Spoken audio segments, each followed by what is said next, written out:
É isso aí, torcida vascaína. Vamos para mais um conteúdo, mais uma notícia.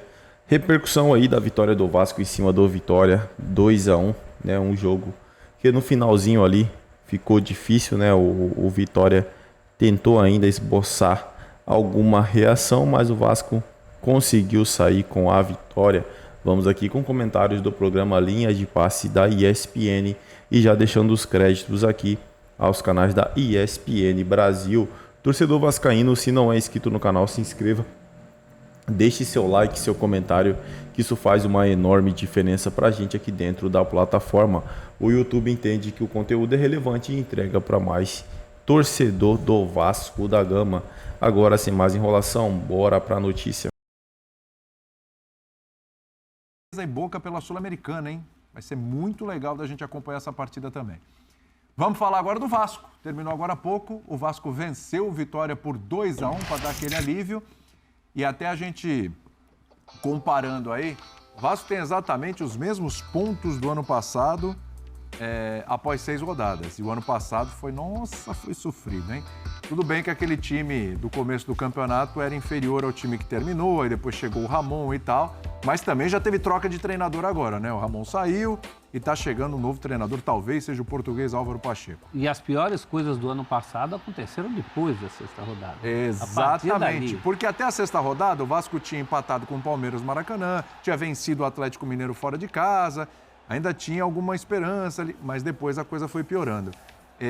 Esse Vasco tá com cara do Vasco do ano passado ou é uma outra história, Eugênio? Olha, tá com cara do time do ano passado para baixo. Então você compartilha com o pensamento do Fernando Campos, que ele também acha que andou para trás. Andou para trás porque, assim, não, vamos lá. Se eu pegar o time de hoje do Vasco, acho que ele é melhor do que o time do Vasco do início do campeonato passado. Mas o resto da competição é melhor. Então ele não evoluiu conforme a competição evoluiu. E realmente é preocupante. Venceu o jogo hoje, venceu. Venceu a duras penas, mas venceu. No início do segundo tempo encaixou 2 gols ali, um atrás do outro quase, jogadas, né, de cruzamento que vieram da esquerda. O primeiro tempo tinha sido muito ruim e depois dos gols foi sufoco até o fim. Deu uma sorte porque o Vitória teve um jogador expulso logo depois que fez o seu gol, né? Sim. Já finalzinho de jogo, Vitória diminuiu para 2-1 e na sequência teve um jogador expulso e aí amenizou o que poderia ser uma tentativa de empate do Vitória nos últimos instantes ali do jogo. Tá aí, ó, a bola do God of Zaga. God of Zaga, exatamente. O Michael. E na sequência o Verratti, ele pega ali uma espécie de um voleio, uma bola que parecia que seria mais para a cabeça, ele pega com o pé. Golaço do Verratti, dá uma olhada, ó. O lançamento do Paê é maravilhoso e a maneira que ele alcança a bola Depois de um primeiro tempo em que a bola quase não chega nele, né? Exato. E aí Depois depois uma parou de coisa chegar meio também. aqueles gols do Ibrahimovic, lembra? Lembra um pouco. Pensei em Bebeto, mas era mais de lado. lembrança.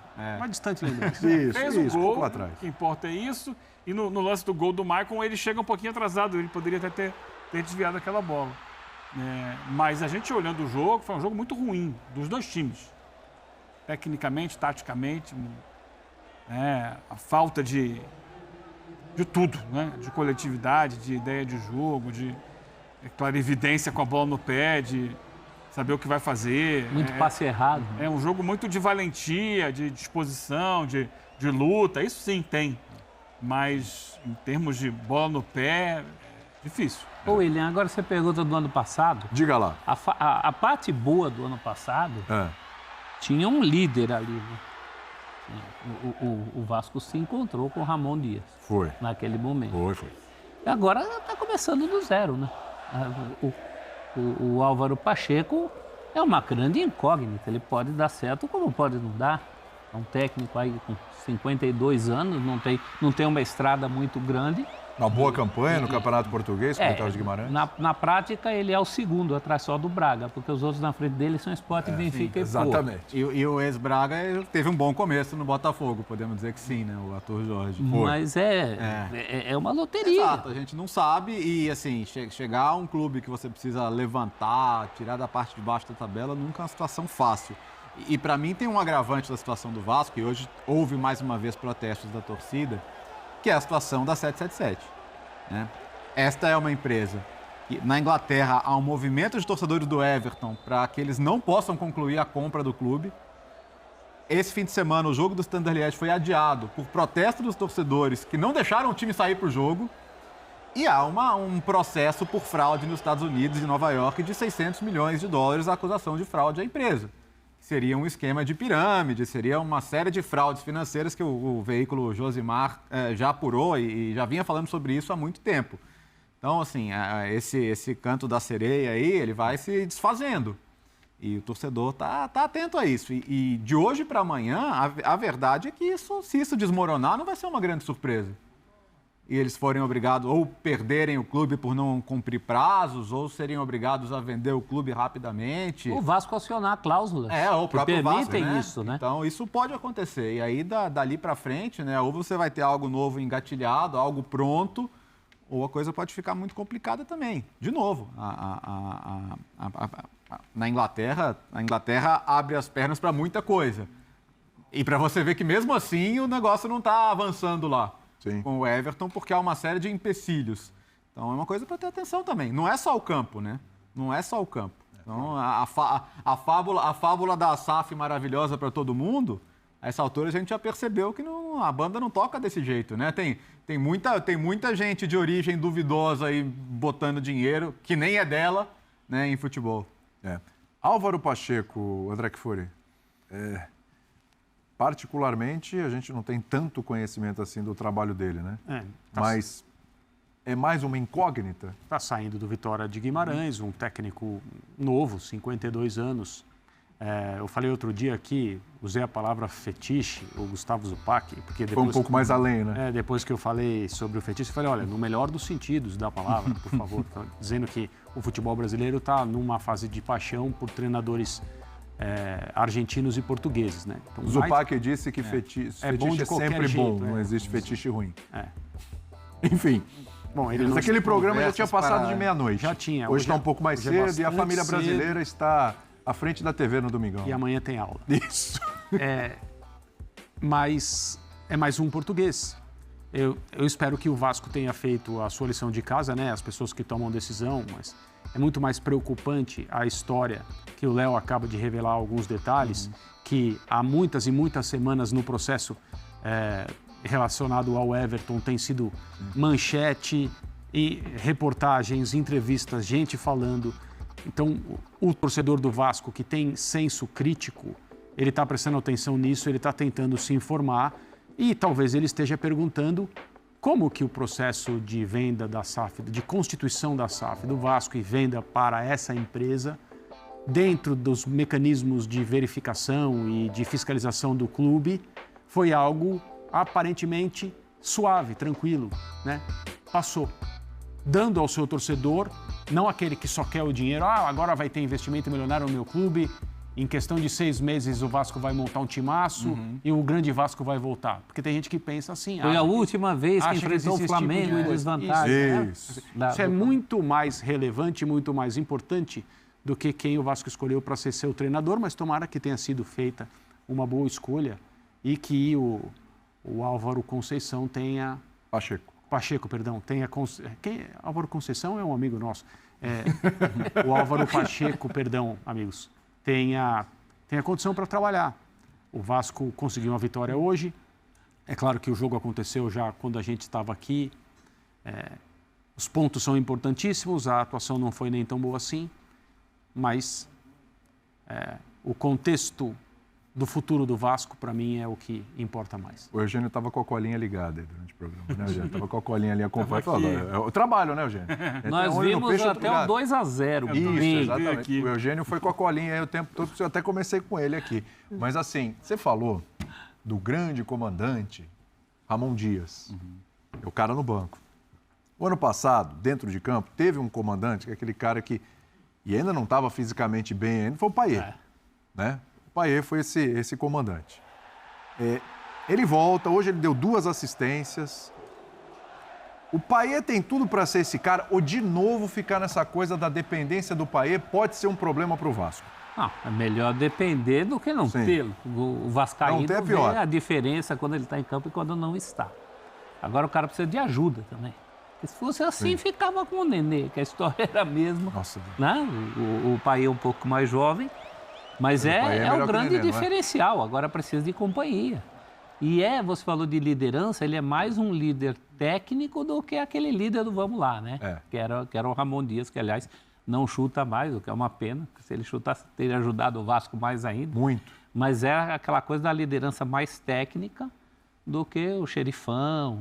E para os meus times, quando está no sufoco, eu prefiro ter uma liderança técnica. Eu prefiro ter alguém para quem passar a bola do que ficar nessa coisa do pensamento mágico, né? Melhor ainda se o cara juntar as duas coisas. Mas o pai é, antes de tudo, um líder técnico. E tem essas limitações, tanto pela idade quanto pelo físico, que não é um jogador que dá para contar tão constantemente. Enfim, tudo isso aí está no bojo de uma reconstrução que ainda não foi feita, né?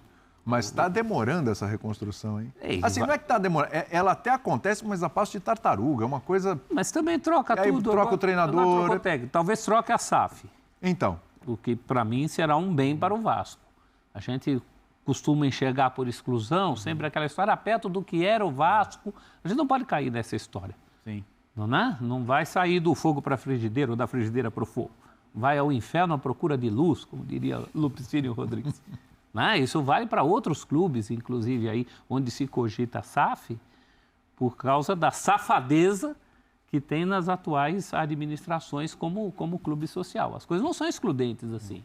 Tem SAF ruim também, como o Léo levantou aqui. A gente já teve outras experiências, não no formato SAF, mas de empresas ligadas ao futebol. O Figueirense de Santa Catarina teve que entrar na justiça para voltar a ser Figueirense, a sua própria identidade. Esse é um risco muito grande que clubes gigantescos não podem correr. Que o caso do Vasco sirva de lição. a gente tem um lance, gerou uma polêmica. Camutanga, jogador do Vitória, foi expulso. É isso aí, torcida vascaína. Não é de hoje que a 777, né? Muitos chamam de 771, né, cara? 771. Vem, cara, fazendo mal pro Vasco, cara.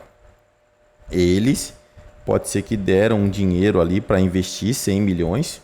Para mim é pouco. Para um time em construção como está o Vasco. 100 milhões não é nada. Para quem entende de futebol, realmente entende. Não só assiste, como entende, vê o que o clube precisa, assiste as negociações, os debates sobre o time, sabe que 100 milhões é pouquíssimo. E assim, agora essas informações aí de que está envolvida em escândalos lá nos Estados Unidos, né, 600 milhões, se eu não me engano, que trouxe a informação, o Vasco tem que sair fora, pessoal. A gente tem exemplos de SAFs ruins e tem exemplo de SAFs boas. Por exemplo, o John Textor vem fazendo pelo Botafogo, é uma boa SAF. Ele vem botando a cara para bater, realmente vestiu a camisa do Botafogo e vem fazendo um excelente trabalho. Um top dos top trabalho, não, mas um excelente trabalho, cara. A gente tem ali o Grupo City, né? SAF do Bahia. Então, assim, tem SAFs boas, cara. E o Vasco precisa, cara, realmente de uma equipe, de uma SAF que viva o futebol, que saiba, né, conviver com o futebol, saiba fazer negociações, saiba investir no time. E o Vasco não tem. Infelizmente, o Vasco não tem uma boa SAF. Em relação ao Álvaro Pacheco, cara, eu procurei dados dele. Realmente vem fazendo alguns bons trabalhos, né? Pegou o Vitória ali lá de Portugal e colocou na 5ª posição, um time desacreditado. Resta saber se vai chegar no Vasco, vai ter autonomia, vai pedir reforço, vão entregar para ele, que tem isso também, cara. Não adianta nada entregar esse time na mão do Álvaro e falar bem assim, ó, se vira, porque realmente não dá. É isso aí, torcida vascaína, agradeço a vocês pela companhia. Se não é inscrito no canal, se inscreva. Deixe seu like e seu comentário, que isso faz uma enorme diferença pra gente aqui dentro da plataforma. Desde já agradeço.